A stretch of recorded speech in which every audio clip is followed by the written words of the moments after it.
How you doing? How you doing? I'm your handsome, slender host, Christopher Dylan Williams. I'm elated and blessed to have you here. Today, we have my good friend, Noah Bodden, Edward Waters College quarterback, Southern quarterback, former Grambling quarterback. Man, it's a blessing. Thank you for allowing me to not just be in my presence, but be in your presence as well. No, most definitely. I appreciate you having me on, Chris.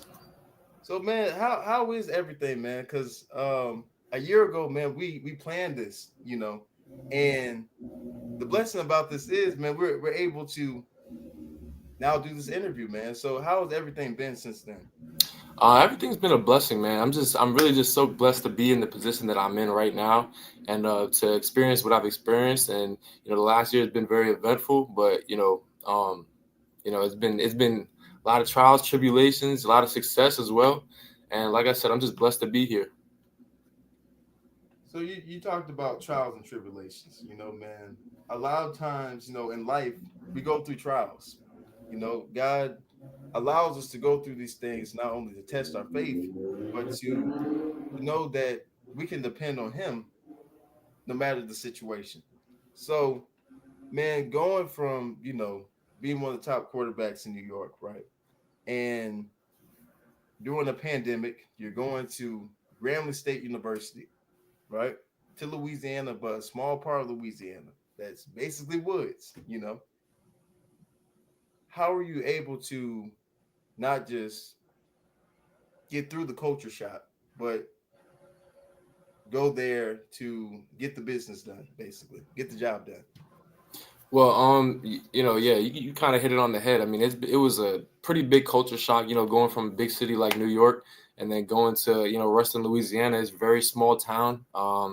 You know, very notable for Grambling State University and what they have going on. I mean, one Walmart in the area, it's not much compared to, what I was used to, but just going there and kind of getting the family atmosphere. It's a smaller school, so a little, everybody knows everybody. And, they greeted me with open arms. The Southern hospitality was something that I was excited to experience. I was fortunate enough to go there with two of my friends that I actually played youth and high school with, in Ken Pure Charles and Khalil Harris. And those are my guys to this day. Those are brothers for life. So I was blessed to be able to go down there with them and experience that with them. And just kind of keeping the main thing the main thing. Of course, it's different, but at the end of the day, I'm here to play football. I'm here to get my degree, and I'm here to just expand and be a better man. So I feel like I got a lot of life lessons and a lot of value out of it, and it brought me to be who I am today. So I'm very grateful for it. And I feel like I did a decent job in terms of doing what I planned on doing. God has a plan that may not be your plan, but Mhm. I executed it the way that He had it set for me, and I'm grateful. A lot of times, with that plan, man, God intricately details everything, right? And because we're young, and I'm in that same boat as well. Figuring out my purpose and things like that. And I feel as though, man, the Lord intricately details everything. The people that you're gonna meet, the people that He has for you in that vicinity of your purpose. So, man, it's a blessing that even when you were far away from home, oh, your childhood friends, oh, they're going to the same place too. Mhm. So you're not homesick. So you feel at home even when they're there. Right. So God intricately details everything that you need. We have that scripture, seek first the kingdom of God and His righteousness, and Mm. everything will be added. Amen. So, but um, but yeah, man, you know. So when you went to gambling during the pandemic, man, this was during the spring season, and after this season, you transferred, right? You went Yeah. to my school that I'm an alumnus of, the Southern University, for three Mm. years, right? Yep. So during that time, man, what made you make that decision to not only transfer from Grambling but to Southern? Was it just like the city atmosphere from New York, or was it just okay? I need to make my mark somewhere else. Um, well, I mean, there was a lot of factors that went into it. When I had ended up playing that spring at Grambling after the season. So I was preparing to stay there and to be, the starting quarterback for them. It was a quarterback battle, of course, but of course, I'm expecting and preparing to be that guy. That was the plan, but um, new coaching staff, and they made some cuts, and I was part of the cuts. So unfortunately, I was released from the team, but um, um, some of the people that was at Southern University at the time had came from Grambling. And I was there with them, and I was fortunate enough to get an opportunity to go and join them in their Yeah. the new coaching staff that they had over there. Mhm. So I went over there, and I went there with one of the people that I came to Grambling with. He came right with me to Southern University, and he's still there to this day. He's balling out. He's looking forward to a big season as well. So I'm happy for him. And yeah, like you said, I mean, it's definitely a little more similar to how it was in New York in terms of the atmosphere. There's more people, more stuff around, more things to do. But ultimately, I just like the plan that they had set for him in terms of a championship run. The coaches that they had there, I had a lot of trust in Coach Eric Dooley, excuse me. Mhm. And great coach, and also the other coaches that he had around him. So I just wanted to be a part of that offense and a part of that journey. So yeah, Because a lot of times, they say that Doc was at Edward Waters College as assistant coach. So yeah, that having that, not only a person that's been at Grambling, that's been at Southern, right, for a long time, that was a coach at UAPB during 2011 when UAPB was winning. I yeah, don't remember that, but I was young. yeah, of But course. having that, not just having like an HBCU, you know, coach as Eric Dooley, but having that opportunity with him, man, and just still having him a part of your life is a blessing in itself.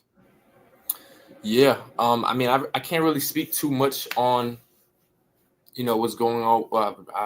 I can't really speak too much on him, but yeah, it's definitely been a blessing to be a part of his offense and him as a person. Like, he's just a great person, a great man, and he'll teach you a lot of life lessons. Very very. I look up to that man. That's one thing about it, I will say. Because a lot of times, man, not just in sports, like just anything in life, even like just with my dad, man, just telling me, "Hey, Chris, take life seriously. Hey, Chris, keep God first. Hey, Chris, No, for real. do what you need to do." A lot of times that goes a long way because after football, not to say that none of them will go pro, but it's the life lessons that are really imperative, and those life lessons are going to still be here even after football. Very true. But I remember at my graduation, it was Proverbs 3, 5, and 6. Proverbs 3, 5, and 6. And they're like, take life seriously, make good choices, you know. So it's great to have people around you, man. Not only that speak life into you, right? But want to see you succeed as well. Most definitely. That goes a long way because it takes a village. Yeah. Even after college, man. The same wisdom that you need as a young man, you're gonna need it for your future children as well. So Right. yeah. So man, if it was any era, right? So you got the 80s, you got the Warren Moons of the world, you got the Joe Montanas of the world, the John Elways, the 90s, you got the Steve Youngs, you got the Steve McNair from Alcorn. Yeah. What era would you want to play and why? Um. You guys, you gotta explain it too. I think it would probably be a part of the early 2000s. I'd say Early early 2000s. 2000s. Just because that's kind of when I mean, of course, black quarterbacks have been a thing even before that. Not Mm-hmm. as much, but the early 2000s is really when it really started to take off, and the Michael Vick stuff like that started to really, people started to kind of separate themselves as like, oh, black quarterbacks can do it. At this day and age, of course, it's still a thing. Of course, it's still a thing, but how the I don't really know how to put it into words, but you know how the perception is of black Yeah, quarterback nowadays. Of yeah. course, if you can play, you can play. If you can play, they're gonna find you. But I don't know. I would say the early 2000s. That's what I would say. Because you also got to think about, man, it's politics in the game, Oh yeah, right? most definitely. And we look at the draft, right? And we look at Shador Sanders, right? His last name is Sanders. He looks like Deion Sanders, literally. Mhm. The spitting image of him, talks like him. If his name was Shador Williams and he didn't look like his dad, he would have been first overall. But see, that's classic buck breaking. That means trying to put down somebody's spirit. Hmm. And one thing, his spirit never let up, you know? And God allowed him to have the strength, not just to come through this situation that he was in, but thrive. You see, he was, I think, 15 out of 20 completions, 140 yards, he was successful in the preseason game. All right, you had a big game. Nobody can take the joy of the Lord from you. That is so personal, you know. That's the Lord's joy bleeding through you, you know. And Shador Sanders, man, he's thriving, you know. A lot of times you look at people like Lamar Jackson, right? He didn't even get picked up by the Saints, right? That was 8 years ago, you know. He got picked at pick 30, you know. So it is. I think with being a black quarterback, man, is not just beautiful, but it's hard because of racism, and they're saying, oh, you can't run that far, or or you got to be a running back, you got to be a wide receiver, a tight end, bulk up and be Hmm. a tight end. Yeah, It's like, no, I'm a quarterback, you know. I can run a 4-5, but I'm a quarterback. I know the schemes of the offense. I know a 4-3-2 defense. So it's just the politics that goes into that, man. most definitely. Yeah, it's definitely tough. I would say that. Yeah, it is. Most definitely, bro. Most definitely. So, man, you went to Southern, man, and you kind of you have a lot of things that you had to live up to. They had the great quarterback Austin Howard from a few years back. They had Brian Lee. You know, they also had the guy, the old school guy. Um, Forgot his name. The great, but he was one of the great Southern quarterbacks. Right. But you had a lot to live up to. Yeah, How most are you definitely. able to put down the naysayers and actually um, be your own man and carve your own legacy? Well, I kind of don't really, look into too much of what I'm expected to do. It's really more of what I know I can do, and just kind of taking it day by day and just being the best me that I can be. Because when you look at it like, you have to live up to something, or you have to fill somebody's shoes. You may find yourself doing a little more than you need to do, and it may hurt you. You know what I'm saying? Because it's not always the most convenient thing to think like that.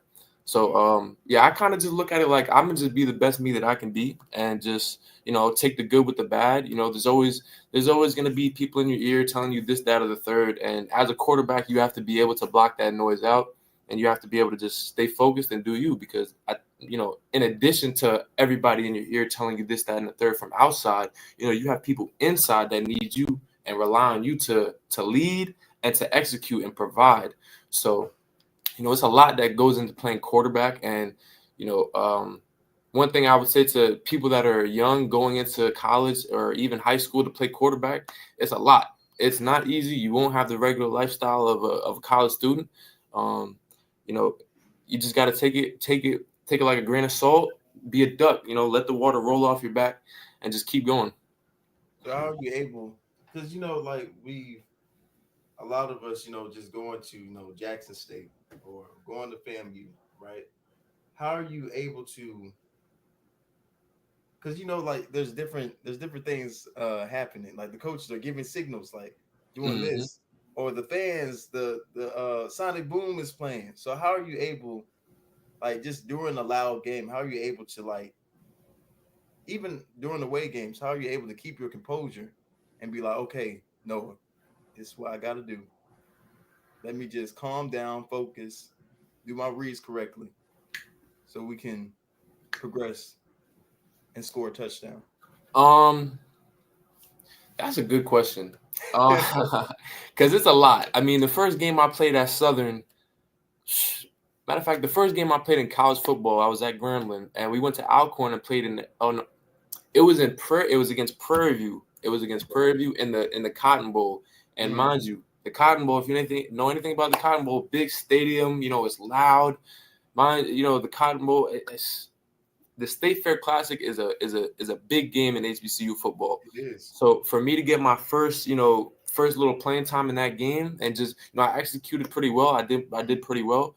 Um, it's kind of like when you're in practice and as a quarterback you do a play, you throw a pass, hand the ball off or whatever, and then you look to the sideline and you get the signal, and they're looking right back at you. So you're kind of just you're locked in right here. Of Mm, course there's a lot going on around you, but I'm yeah. locked in right here. So if you get caught into everything that's around you, you're not going to do good. You're not going to be locked into what you're supposed to be locked into. So, when you get into a game, it's kind of the same way. I look to the sideline, I see them looking at me the same way we did in practice for the past however months. And it's like, nothing changes. You don't get too much goosebumps or anything like that. You kind of just you're in the moment. You're in the Mm, moment. And that's kind of pretty much what it is. I mean, if you get out there and you're too worried about, like I said, you're too worried about the other stuff, you're not going to be what you want to be. mm. So, Do you think, like, because even like I see like a lot of the backup quarterbacks, and they're doing the hand signals.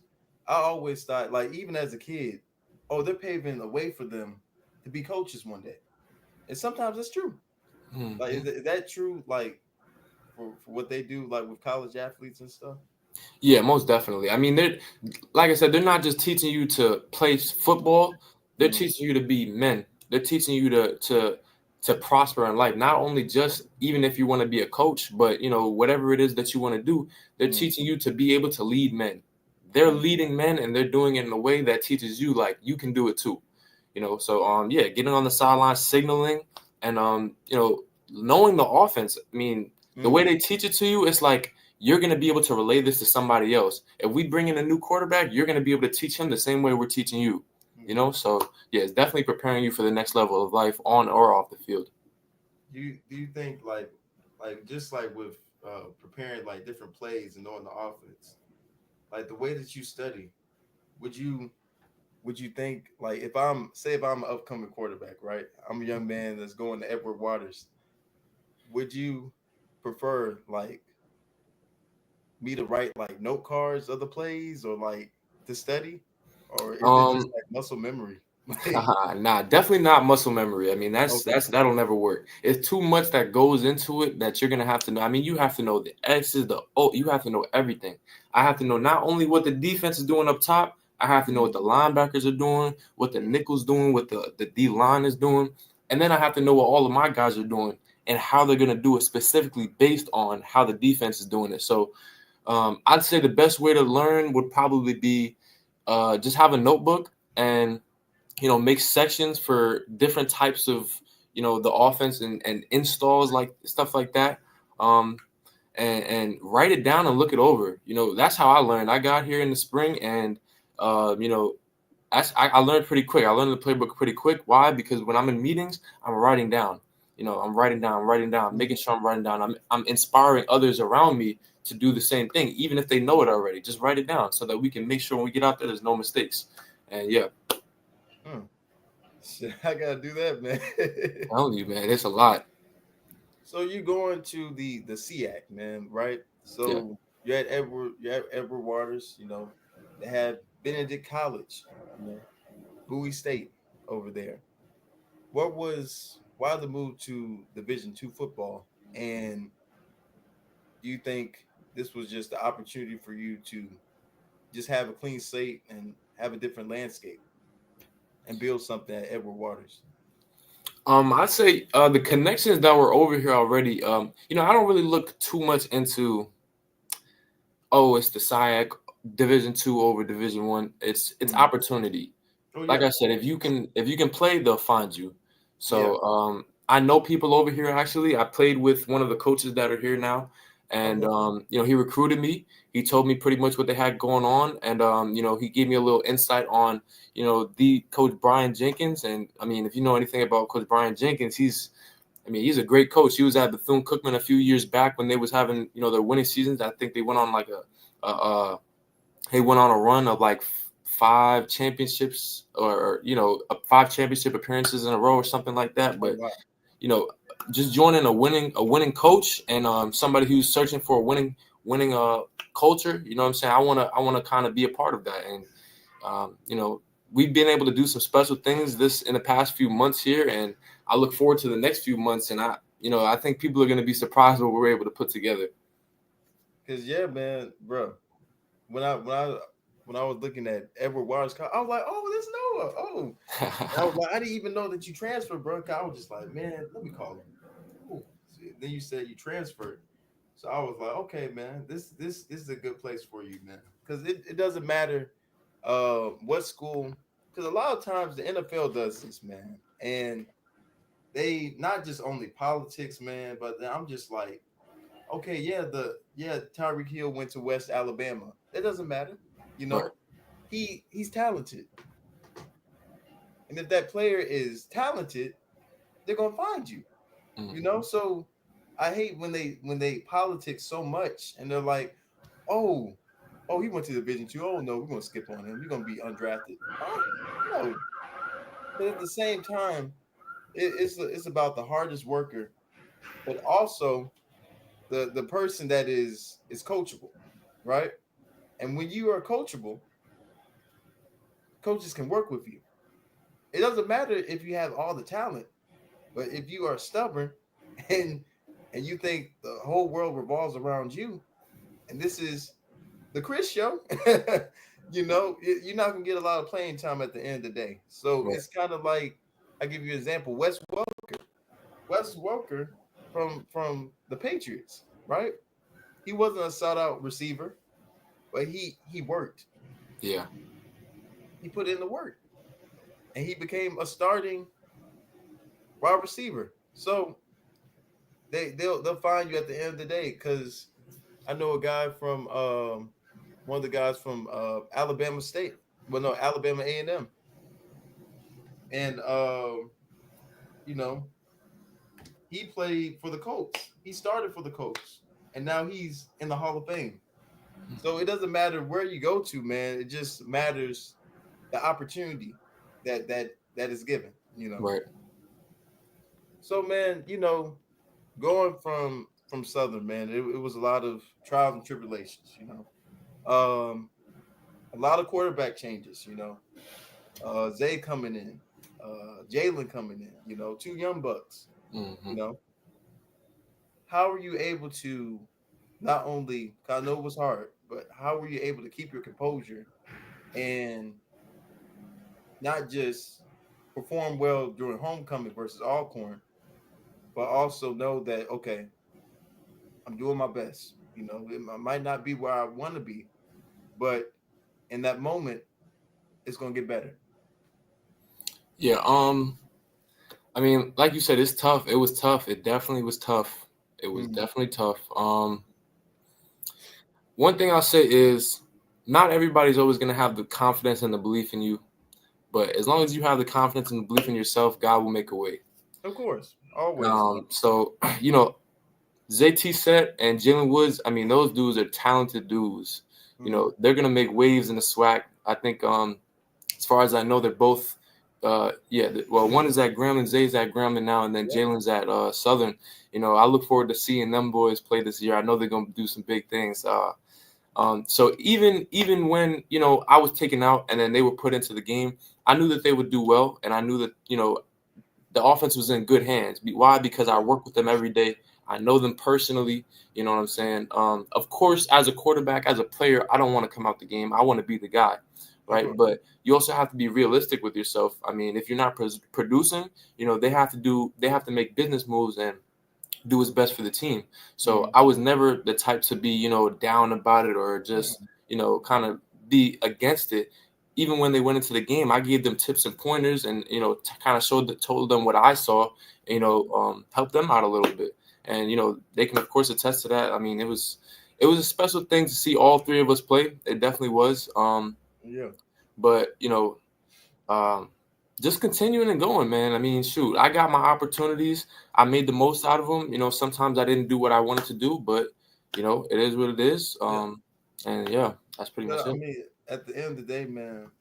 Excuse me, I was about to sneeze. I'm sorry, but at the end of the day, man, it was just even if I was a college football player, man, it's a blessing that hey, I get this opportunity again to start for a college football team, man. Because a lot of people, injuries happen, a lot of trials and tribulations happen you know that a lot of people can't play football again. So those moments where God gives us and other opportunities, right? Not just in football, but in many things in life, man. It's a blessing, man. It's another chance to build on something um to be great, to make something of yourself. It's Yeah, it's a blessing for that, man. And having those opportunities is a great thing, man. You know. So I feel as though, man, because I never told you this. I kind of watched Zay grow up from like fifth grade to high school. So okay. we're gonna go to his game. I think when they play Alcorn.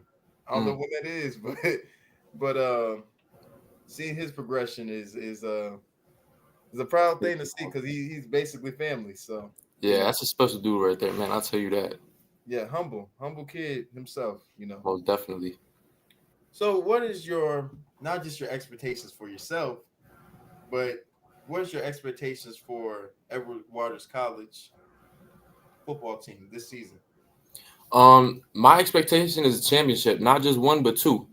We plan on going to the SEAC championship and the Division II national championship, and not only going but winning. That's the expectation. Nothing more, nothing less. Um, I do feel like I have the team to make it happen. We still Mhm. have a few additions coming in, but I mean, we're much. I wasn't even here last year, but I know we're much further ahead than what the team was last year, and one we're gonna make it happen. I'll tell you that. Well, we're gonna make it happen. We Oh got yeah, a lot of good talent over here. A lot of stuff. A lot of high level talent. 'cause I know one of your games they're going to be on the grill, right? So that's like the HBCU, you know, that's kind of like BET, but it's not BET, like Right. like it usually is. Um, I wish the games were streamed on BET. No, that would be beautiful. But Yeah, uh, but um, but I think, man, I'm gonna stream some of y'all's games, man, and just yeah, and just do my my broadcast work, man, because that's when I graduated from Southern from. So okay. um, I will be streaming y'all's games, man. So I look forward to it, man. yeah. So what do you think um the most gratitude moment? So when I say the most gratitude moment, what was that moment in your career where you were like, man, that was a great moment in my career that I will never forget. Was it um the win against Alcorn last year? Was it the 50th Bayou Classic, being part of history and winning against Grambling? You know. I would definitely say it was the Bayou Classic. Okay. Man, that was an unforgettable experience. Mm-hmm. I mean, I've been to the stadium. I've been to that specific game. I've been on the sideline the previous 2 years Mm-hmm. prior to that moment. And I mean, leading up to the game, I didn't even know that I was going to be the starter, but I always prepared like it was going to be my job. I always, the whole season I was going in as the two, but I always prepared like it was about to be my job because you never know when it's your turn. Next Oh man yeah. up, it's just like that. It happens. Mm-hmm. Man, I mean, unforgettable experience, not just because of the fact that it's the Bayou Classic, but the fact that I get to play against my old team and some of the players that I used to play against. And oh man, my high school coach was there. That Yeah, oh man, it was special, man. I'll never forget it. bro. Because I remember, man, just being the 50th man. Those moments, man, you can't miss out on those moments, man. Like if it's the 50th Bayou Classic, everybody and their mama should be there. No, for real. So it's those moments, man, where you just like, wow, we really did this. We really went to the Bayou Classic. But man, that moment was just not just a culmination of what the Bayou Classic is, but a culmination of just the hard work, man, from 1974 to 2023. You know that was a monumental moment because that's part of Black history, man. That's Mhm. something that we call it the Black Super Bowl. Yeah, Something that we can be proud of and to tell our kids about. So it's one of those moments, man, where you can't miss that. can't miss it.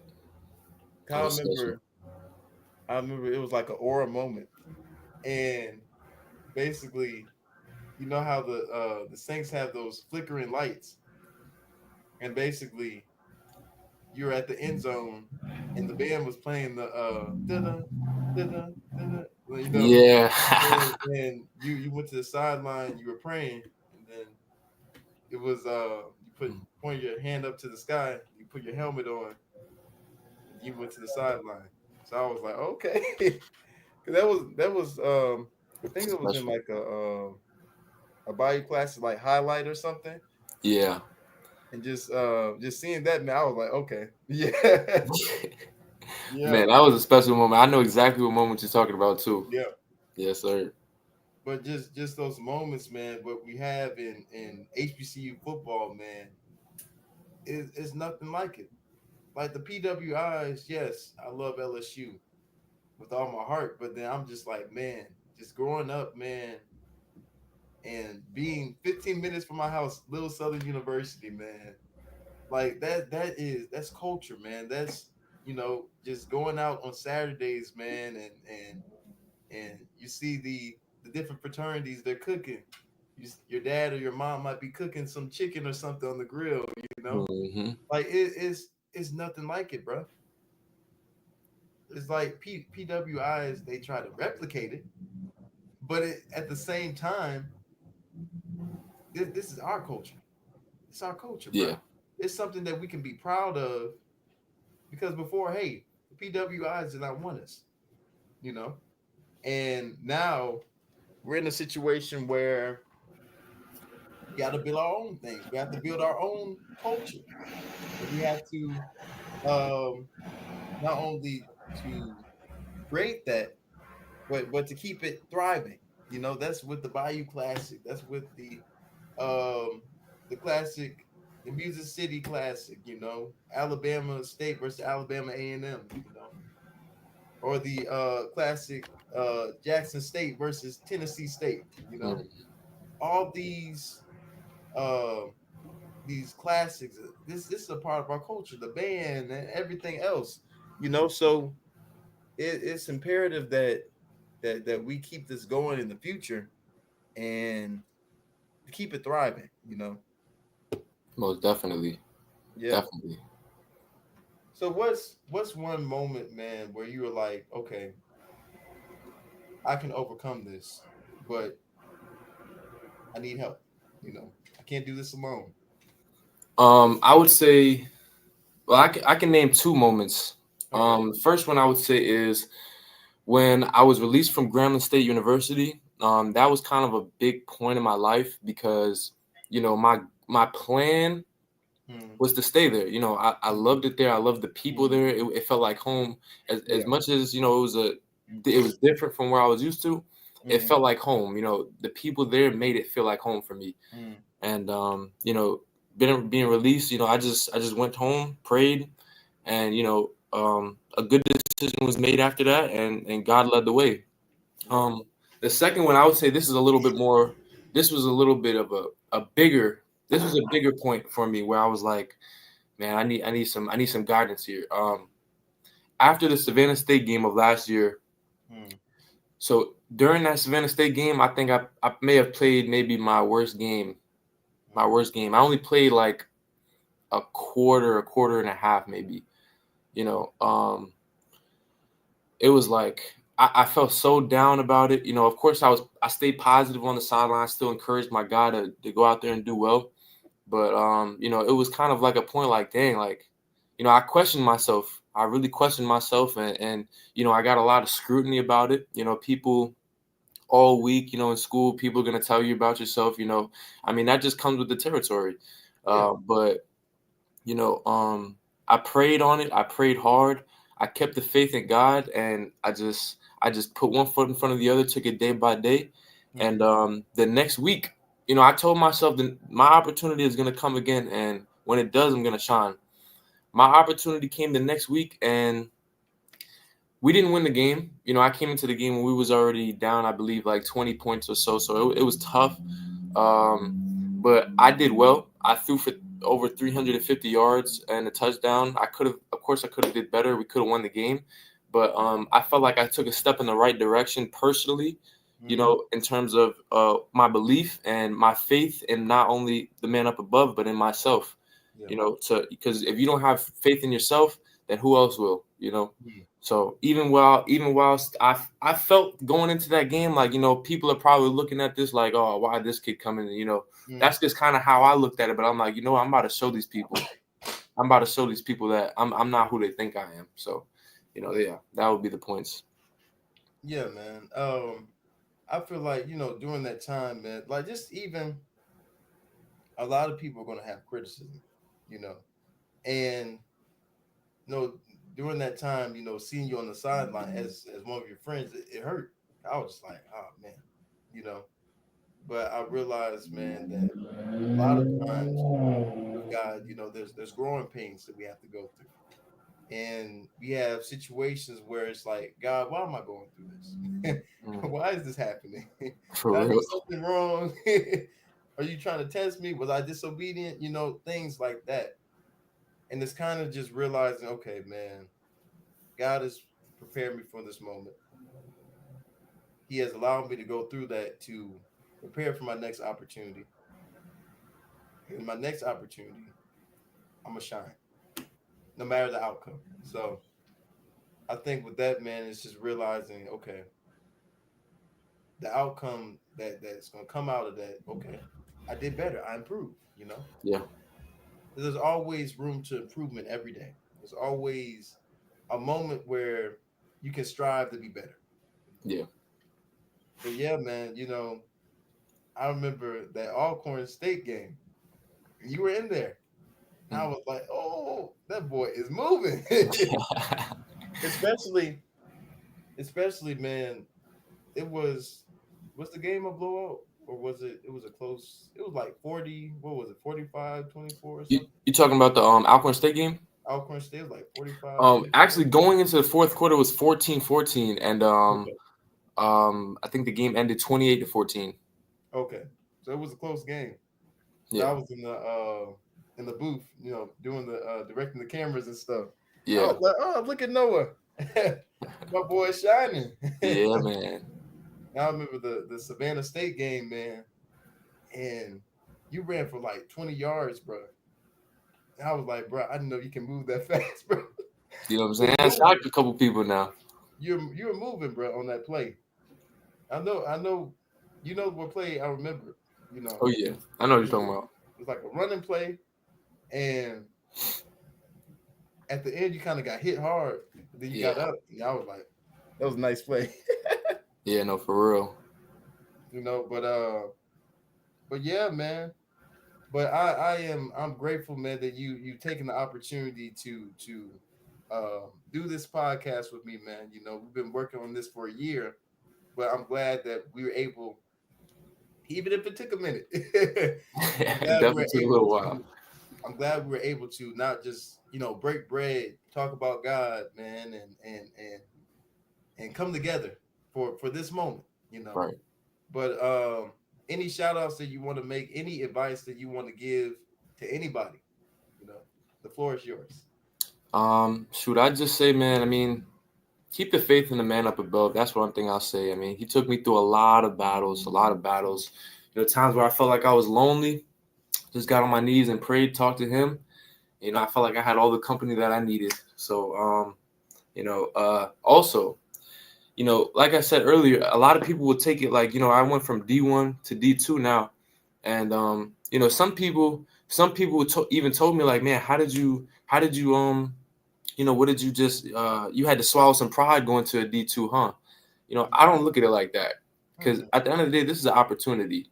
I could have been home right now, not doing Yep. anything, but Yep. I'm here at school, a culture that, we're about to shock millions. We're about to shock everybody, and it's special. So you got to just take your opportunity and run with it. I'm about memories. I'm about making memories, not not not dreaming. I'm not just a dreamer. I'm gonna go make the memories. I'm gonna go make it happen. So, Mhm. that's advice that I would give to anybody. Keep going, keep one foot in front of the other, because it's not gonna be easy. At any point, never will it be easy. Midway through the season last year, people. I mean, I got hurt. I twisted my ankle very, very badly in one of those games. Mhm. And, I came back into that game and I finished the game and we ended up winning. And then, the very next game, I got knocked out on the field, literally on the ground for 10 minutes. And, you know, I got up and I jogged off the field after being knocked out. You know what I'm saying? So it's the man up above can do some amazing things, and Of course. just have that faith and you're going to be all right. That's all I can Course, say. man.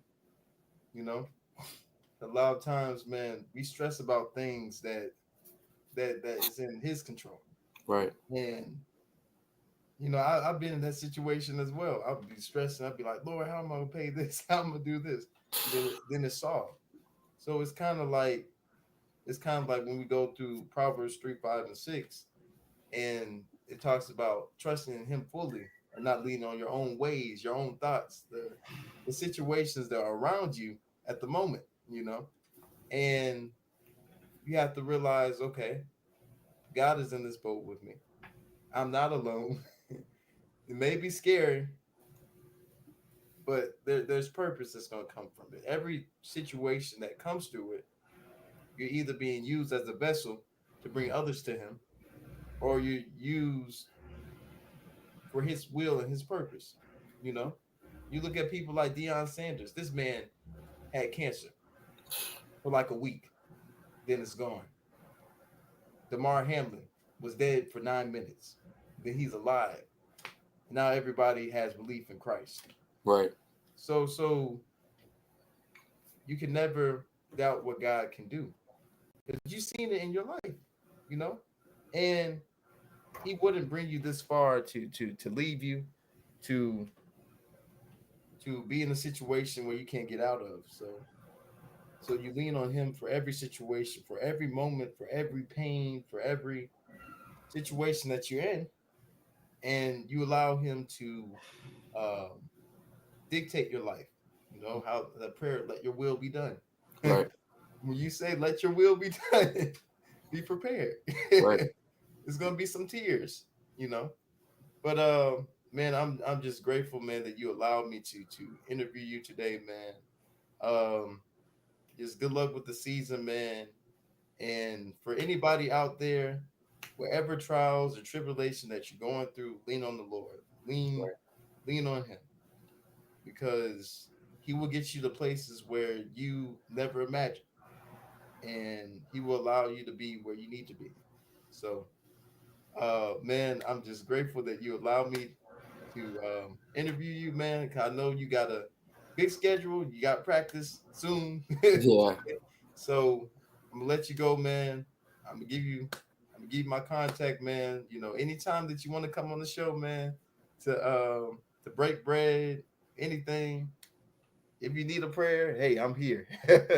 most definitely. We definitely gonna be in contact, and I'll definitely come back on the show soon, man. Definitely. I Yeah. appreciate you having me on.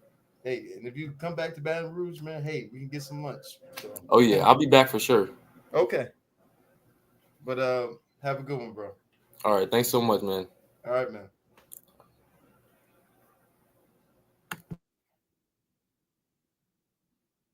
Well, this is the Christopher Williams Show. I'm your handsome, slender host, Chris Williams. Like, comment, subscribe on TikTok, Twitch, Instagram, and other platforms. I am grateful to not only to have you on my podcast today, but I am forever grateful for y'all believing in me. But this is the Christopher Williams Show. Have a good one. God bless. Peace.